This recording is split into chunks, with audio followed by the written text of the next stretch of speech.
भाजपाने 10 वर्षात कोणत्याच घटकांसाठी काहीही काम केले नाही, त्यामुळे मते मागण्यासाठी आजही त्यांना हिंदू मुस्लिम जातीभेदावरून मते मागावी लागत आहेत. हे दुर्दैव असल्याची टीका काँग्रेस नेते आमदार सतेज पाटील यांनी केली. येथील डॉक्टर बाबासाहेब आंबेडकर चौकात महाविकास आघाडीचे उमेदवार सत्यजित पाटील सरुडकर यांच्या प्रचारात आयोजित सभेसाठी आमदार पाटील बोलत होते. अध्यक्षस्थानी माजी नगराध्यक्ष जयराम पाटील होते. पाटील म्हणाले, भाजपाने पक्ष फोडले, नेत्यांची घरे फोडली, भविष्यात आमची तुमचीही घरे फोडली जातील. त्यामुळे धर्माधर्मात तेढ निर्माण करणारे आणि माणुसकी संपवणाऱ्या जातीयवादी पक्षाला गाडण्याचे आवाहन त्यांनी केले.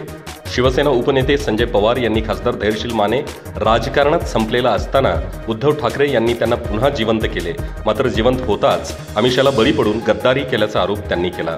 दत्त साखर कारखान्याचे अध्यक्ष गणपतराव पाटील म्हणाले, माझ्यावर काँग्रेसच्या विचारांचा प्रभाव आहे, त्यामुळे पक्षाशी मी एकनिष्ठ असून माझ्याबाबत अपप्रचार केला जात आहे, त्यावर कोणीही विश्वास ठेवू नये असे सांगून महाविकास आघाडीचे उमेदवार सत्यजित पाटील सरुडकर यांना तालुक्यातील मोठे मताधिक्य देण्याचा विश्वास दिला.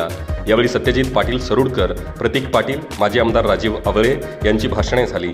सभेला व्ही.के. पाटील, बाबासाहेब सावगावे, वैभव उगळे, सुरेश बिंदगे, तानाजी आलासे, बबलू पवार आदी उपस्थित होते. कुरुंदवाडहून नागेश गायकवाड.